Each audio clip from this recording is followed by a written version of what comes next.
Hello guys, तो आज हम क्लास 6 का ज्योग्राफी का चैप्टर 4 जिसका नाम है मानचित्र। तो इस चैप्टर में हम मानचित्र के बारे में पढ़ेंगे पूरे डिटेल से। तो देखते हैं इसका बेसिक कॉन्सेप्ट क्या है। तो हम आगे बढ़ते हैं। तो इसमें हमारा बताया जा रहा है कि अब पिछले अध्याय में ग्लोब के महत्व के बारे में पढ़ चुके हैं। तो ग्लोब जो है, ग्लोब में अध्याय की कुछ सीमाएं होती है। जब हम पूरी पृथ्वी का अध्ययन करना चाहते हैं तब ग्लोब हमारे लिए काफी उपयोगी साबित होता है। लेकिन जब हम पृथ्वी के केवल एक भाग जैसे अपने देश, राज्यों, जिलों, शहरों तथा गांवों के बारे में अध्ययन करना चाहते हैं तो यह हमारे लिए उतना उपयोगी साबित नहीं होता है। ऐसी स्थिति में हम मानचित्रों का उपयोग करते हैं। मानचित्र पृथ्वी की सतह या इसके एक भाग का पैमाने के माध्यम से चपटी सतह पर खींचा गया चित्र है। तो इसमें हमारा बोला गया है कि जब हम पूरे पृथ्वी का अध्ययन करना चाहते हैं तो हमें ग्लोब उसके लिए हमें सहायता करता है। ग्लोब की मदद से हम कर सकते हैं उसे आसानी से। लेकिन जब हम किसी एक भाग के बारे में जानकारी एकत्रित करें, जैसे कि हमारे देश के बारे में, राज्यों के बारे में, तो वो हमारे लिए ज़्यादा उपयोगी नहीं होता है। तो उसके लिए हमें मानचित्र का जरूरत पड़ता है। तो यहाँ हमें बताया है कि गया है कि मानचित्र क्या होता है। तो पृथ्वी की सतह या इसके एक भाग का पैमाने के माध्यम से चपटी सतह पर खींचा गया चित्र है मानचित्र। लेकिन एक गोलाकार सतह को पूरी तरह से चपटा करना असंभव है और एक गोलाकार चित्र को जो पूरी तरह से चपटा नहीं कर सकते हैं, असंभव है। मानचित्र हमारी विभिन्न जरूरतों के लिए आवश्यक है। मानचित्र हमारी विभिन्न जरूरतों के लिए भी आवश्यक है।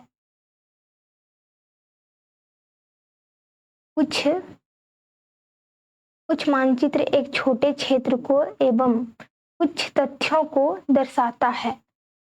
दूसरे मानचित्र में एक बड़ी किताब की तरह तथ्य हो सकते हैं। इसमें हमारा बताया जा रहा है कि कुछ मानचित्र एक छोटे क्षेत्र को एवं कुछ तथ्यों को दर्शाता है।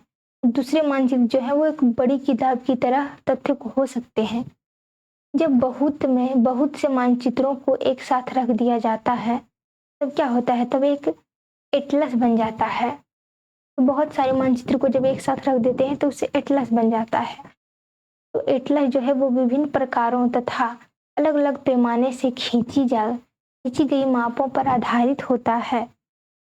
अलग अलग पैमाने से खींची गई मापों पर आधारित होता है एटलस।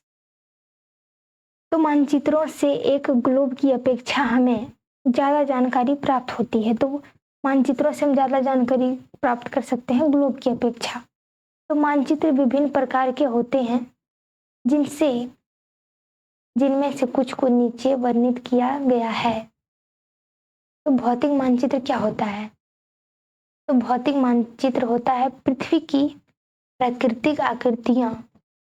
पृथ्वी की जो है वो प्राकृतिक आकृतियां, जैसे क्या होता है, पर्वत हो गया, पठार हो गया, मैदान हो गया, नदी हो गई, महासागर हो गया इत्यादि को दर्शाने वाले मानचित्र को भौतिक या उच्चावच मानचित्र कहा जाता है। तो जो है भौतिक मानचित्र क्या होता है, पृथ्वी की आकृतियां को दर्शाने के लिए का प्रयोग करते हैं भौतिक मानचित्र का, जैसे पर्वत, पठार, मैदान, नदी, महासागर, इस सब का। और राजनीतिक मानचित्र क्या होता है, राज्यों, नगरों, शहरों एवं तथा गांवों और विश्व के विभिन्न देशों व राज्यों तथा उनकी सीमाओं को दर्शाने वाले मानचित्र को राजनीतिक मानचित्र कहा जाता है। तो राज्यों, शहरों और गांवों को और विश्व को और पूरे देश को भी सीमाओं को दर्शाने के लिए हम मानचित्र, राजनीतिक मानचित्र का प्रयोग करते हैं। तो नेक्स्ट है हमारा अगला है थीमेटिक मानचित्र। तो थीमेटिक मानचित्र क्या होता है? तो कुछ मानचित्र विशेष जानकारियां प्रदान करते हैं, जैसे सड़क मानचित्र, वर्षा मानचित्र, वन तथा उद्योग आदि के वितरण दर्शाने वाले मानचित्र इत्यादि। इस प्रकार के मानचित्र को थीमेटिक मानचित्र कहा जाता है। तो थीमेटिक मानचित्र से हमें क्या पता चलता है, कुछ विशेष जानकारियां, जैसे सड़क का मानचित्र, वर्षा कितना मानचित्र, वन तथा उद्योग का मानचित्र, ये सबका जानकारी मिलता है हमें थीमेटिक मानचित्र से। तो इस मानचित्रों में दी गई सूचना के आधार पर उनका उचित नामकरण किया जाता है। मानचित्र के 3 घटक होते हैं, दूरी, दिशा और प्रतीक। ये बहुत इंपॉर्टेंट क्वेश्चन है, पॉइंट है।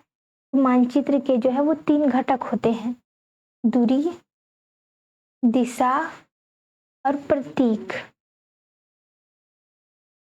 और आगे है हमारा दूरी। तो दूरी क्या होता है?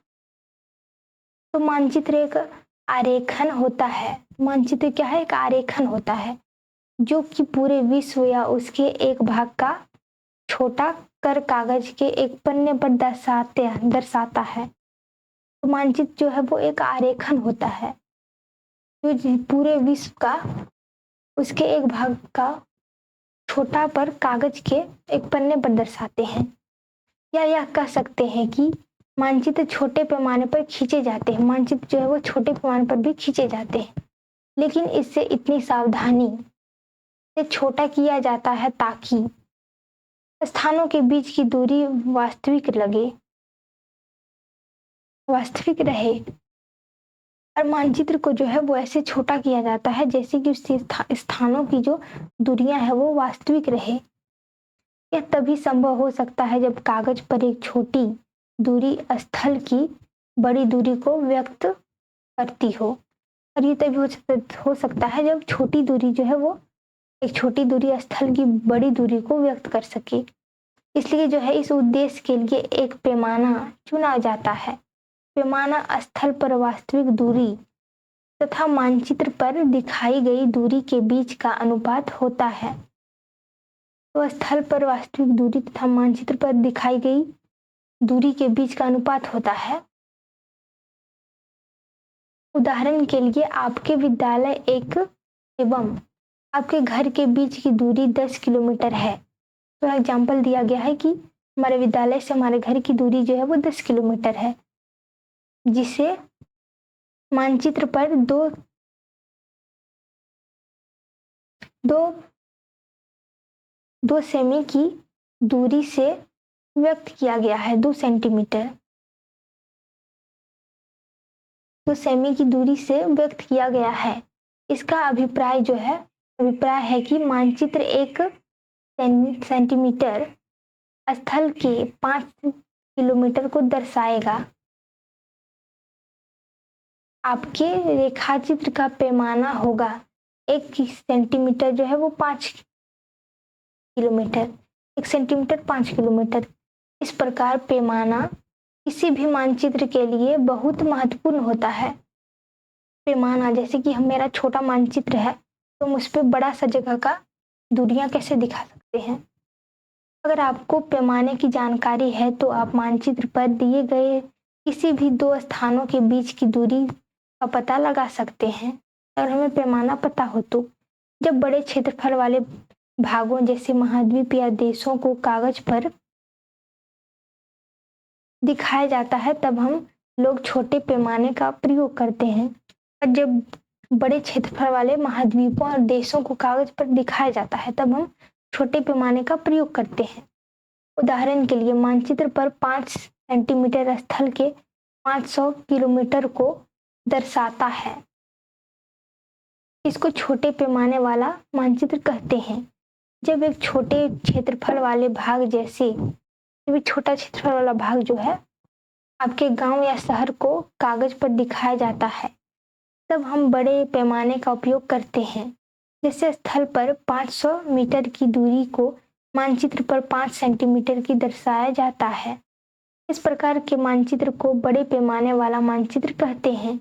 बड़े पैमाने वाले मानचित्र छोटे पैमाने वाले मानचित्र की अपेक्षा अधिक जानकारी देते हैं। तो बड़ी पैमाने वाली जो मानचित्र है वो अधिक जानकारी देती है छोटे मानचित्र की अपेक्षा।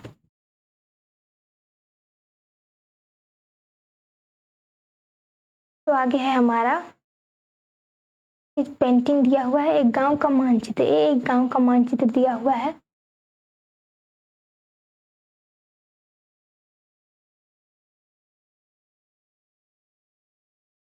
तो यहाँ हमारा बताया गया है कि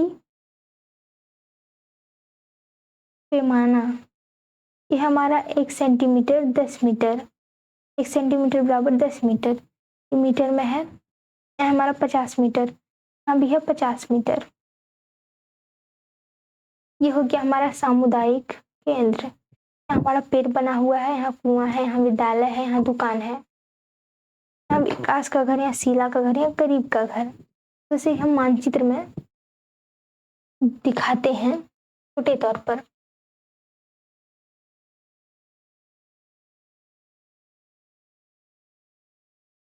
तो देखते हैं हम अगला, नेक्स्ट, एक गांव का मानचित्र। प्रधान दिग्बंधु, दिक्सूचक, जो दिशा बताती है उसे दिक्सूचक कहते हैं। यहाँ हमारा दिक्सूचक बना हुआ है। तो यहाँ दिया हुआ है दिशा। तो दिशा क्या होता है? अधिकतर मानचित्रों में ऊपर दाहिनी तरफ तीर का निशान बना होता है। तो अधिक मानचित्र में क्या होता है कि ऊपर दाहिनी तरफ जो है वो तीर का निशान बना होता है। दाहिनी तरफ जो है वो तीर का निशान बना होता है, जिसके ऊपर अक्षर उ लिखा होता है, मतलब कि उत्तर। यह तीर का निशान उत्तर दिशा को दर्शाता है। इसे उत्तर रेखा कहा जाता है। जब आप उत्तर के बारे में जानते हैं तब आप दूसरी दिशाओं जैसे पूर्व, पश्चिम तथा दक्षिण के बारे में पता लगा सकते हैं। तो इसमें बोला है कि जब हम उससे उत्तर समझते हैं, जब उत्तर की दिशा के बारे में हम पता होता है तो दक्षिण, पश्चिम, पूर्व का हम पता आसानी से लगा सकते हैं। चित्र 4.2 में 4 मुख्य दिशाओं उत्तर, दक्षिण, पूर्व, पश्चिम को दर्शाया गया है, दिखाया गया है। वे प्रधान दिग्बंधु कहे जाते हैं। बीच की 4 रेखाएं हैं उत्तर पूर्व, दक्षिणी पश्चिम तथा उत्तर पश्चिम। इन बीच वाली दिशाओं की मदद से किसी भी स्थान की सही स्थिति का पता लगाया जा सकता है। तो ये हो गया हमारा उत्तर, ये हो गया दक्षिण, ये हो गया पूर्व, हो गया पश्चिम। और ये है हमारा उत्तर पश्चिम, ये है उत्तर पूर्व, ये है दक्षिण पश्चिम और यह है दक्षिण पूर्व, बीच वाली रेखाएं। और यहाँ हमारा दिया है कि चित्र 4.1 में निम्नलिखित दिशाओं का पता लगाइए। विकास के घर के सामुदायिक केंद्र तथा खेल के मैदान की दिशा और दुकानों से विद्यालय की दिशा। तो नेक्स्ट पढ़ते हैं कि हम दिक्सूचक की सहायता से किसी स्थान की दिशा का पता लगा सकते हैं। दो दिक्सूचक होता है जिससे दिशा बताए जाते हैं, तो इस यंत्र से हम दिशा का पता लगा सकते हैं। ये जो एक यंत्र है जिसकी सहायता से मुख्य दिशाओं का पता लगाया जा सकता है। इसकी चुंबकीय सुई की दिशा हमेशा उत्तर दक्षिण दिशा में होती है। अब देखते हैं हमारा प्रतीक क्या होता है। तो यह किसी भी मानचित्र का तीसरा प्रमुख घटक है। किसी भी मानचित्र का जो है वो तीसरा प्रमुख घटक है। तो किसी भी मानचित्र पर जो है वो वास्तविक आकार एवं प्रकार में विभिन्न आकृतियां जैसे भवन, सड़कों, पुलों, वृक्षों, रेल की पटरियों या कुओं को दिखाया संभव नहीं होता है। तो हम नहीं दिखा सकते हैं, संभव नहीं है मानचित्र में। इसलिए वे निश्चित अक्षरों, छायाओं, रंगों, चित्रों तथा रेखाओं का उपयोग करके दर्शाए जाते हैं। ये प्रतीक कम स्थान में अधिक जानकारी प्रदान करते हैं। इन प्रतीकों के इस्तेमाल से जो है वो के द्वारा मानचित्र को आसानी से खींचा जा सकता है। और जो है वो रेल पुलों, वृक्षों को हम नहीं दिखा सकते हैं। इसलिए जो है वो निश्चित अक्षरों, छायाओं का, रंगों का, चित्रों का और रेखा का प्रयोग करके हम इसे दर्शाते हैं, प्रतीक कराते हैं तथा इनका अध्ययन करना आसान होता है। अगर आप एक क्षेत्र की भाषा को नहीं जानते हैं तब आप किसी भी से दिशाओं के बारे में नहीं पूछ सकते। तब आप इन चिन्हों की सहायता के द्वारा मानचित्र से जानकारी प्राप्त कर सकते हैं। तो आप किसी की भाषा नहीं समझते तो आप इन चित्रों की मदद से, चिन्हों की मदद से मानचित्र का पता लगा सकते हैं। मानचित्रों की एक विश्वव्यापी भाषा होती है जिसे सभी आसानी से समझ सकते हैं। इन प्रतीकों के उपयोग के संबंध में एक अंतर्राष्ट्रीय सहमति है, ये रूढ़ प्रतीक कहे जाते हैं। तो इन प्रतीकों के उपयोग के संबंध में एक अंतर्राष्ट्रीय सहमति है, इसे रूढ़ प्रतीक कहते हैं। कुछ रूढ़ प्रतीक जो है चित्र 4.3 में दिखाया गया है। विभिन्न रंगों का उपयोग भी इसी उद्देश्य से किया जाता है। उदाहरण के लिए सामान्यतः नीले रंग का इस्तेमाल जलाशयों, भूरा रंग पत्थरों, पीला रंग पठारों और हरा रंग मैदानों को दर्शाने के लिए किया जाता है। रूढ़ चिन्ह हमारा यहाँ बना हुआ है, जैसे कि पेड़ और घास। तो ये हो गया हमारा पेड़, ये हो गया घास। ऐसे हम समझ सकते हैं कि ये हमारा पेड़ है, ये घास है। तो पहला हमारा रेलवे लाइन। ये हमारा रेलवे लाइन ऐसे रहता है। उसके बाद है बड़ी लाइन, ये बड़ी लाइन है। उसके बाद ये है मीटर लाइन और रेलवे स्टेशन। दूसरा है हमारा सड़क। यह है पक्की सड़क, यह है कच्ची सड़क। और सीमा, यह है अंतर्राष्ट्रीय सीमा, यह है राज्य सीमा, और यह है जिला की सीमा। यह है नदी, यह है कुआं, यह है तालाब, यह है नहर और यह है पुल। यह है मंदिर, यह है मस्जिद, यह है गिरजाघर, यह है मस्जिद, यह है छतरी। और नेक्स्ट है हमारा पोस्ट ऑफिस। तो पीओ से हम समझ सकते हैं कि पोस्ट ऑफिस है। और पोस्ट एवं टेलीग्राम, पीटीओ से पोस्ट एवं टेलीग्राम ऑफिस। और पुलिस स्टेशन से पीएस। बस्ती का हो गया ये, और कब्रिस्तान का हो गया ये हो गया हमारा रूढ़ चिन्ह। तो इस रूढ़ चिन्ह में दिया है सुंदरपुर गांव और उसके आसपास का क्षेत्र। तो यहाँ हमारा नदी दिखा दिया गया है, तो हम यहाँ से समझ सकते हैं कि हमारा नदी है। यहाँ विद्यालय बना हुआ है, यहाँ डुमरी बना हुआ है, यहाँ सुंदरपुर है, यहाँ बसंतपुर है। और यहाँ हमारा पीएस पुलिस स्टेशन है, जो हमें यहाँ बताया गया है अभी। पीएस पुलिस स्टेशन था हमारा, और पीओ से पोस्ट ऑफिस और पोस्ट एवं टेलीग्राम ऑफिस। तो ये सभी यहाँ दिया हुआ है, दर्शाया गया है कि ऐसे हम समझ सकते हैं। तो नेक्स्ट देखते हैं हम रेखा चित्र। तो रेखा चित्र क्या होता है? रेखा चित्र एक आरेखन है। रेखा चित्र क्या है? एक आरेखन जो पैमाने पर आधारित न होकर याददाश्त और स्थानीय प्रेक्षण पर आधारित होता है। कभी कभी किसी क्षेत्र के एक कच्चे आरेखन की आवश्यकता वहां के एक स्थान को दूसरे स्थान के संक्षेप दिखाने के लिए होता है। तो इसमें बोला गया है कि कभी कभी किसी क्षेत्र का जो है वो कच्चा आरेखन जो है आवश्यक वहां के एक स्थान को दूसरे स्थान के संक्षेप दिखाने के लिए होता है। मान लीजिए कि आप अपने मित्र के घर जाना चाहते हैं, लेकिन आपको रास्ते की जानकारी नहीं है। अपने मित्र के घर जाना चाहते हैं, लेकिन हमें उसके रास्ते की जानकारी नहीं है, और आपका मित्र आपके घर के रास्ते को बताने के लिए एक कच्चा आरेखन बना सकता है। इस प्रकार कच्चे आरेख को बिना पैमाने की सहायता से खींचा जाता है तथा इसे रेखा चित्र मानचित्र कहते हैं। नेक्स्ट है हमारा खाका। तो खाका क्या होता है? एक छोटे क्षेत्र का बड़े पैमाने पर खींचा गया रेखा चित्र खाका कहा जाता है। तो एक छोटा चित्र है, एक छोटा क्षेत्र, एक छोटा सा हमारा क्षेत्र है, उसे बड़े पैमाने पर रेखा चित्र बना देंगे, उसे ही खाका कहते हैं। एक बड़े पैमाने वाले मानचित्र से हमें बहुत सी जानकारियां प्राप्त होती है, और एक बड़े से मानचित्र से हमें बहुत सी जानकारियां प्राप्त होती है। लेकिन कुछ ऐसी चीजें होती है जिन्हें हम कभी कभी जानना चाहते हैं, जैसे किसी कमरे की लंबाई एवं चौड़ाई, जिसे मानचित्र में नहीं दिखाया जा सकता। उस समय हम लोग बड़े पैमाने वाला एक रेखा चित्र खींच सकते हैं, जिसे खाका कहते हैं। तो ये चैप्टर हमारा कंप्लीट हो गया। इस चैप्टर तो आई होप कि आपको ये समझ में आया होगा। तो मिलते हैं नेक्स्ट वीडियो में, तब तक के लिए थैंक यू।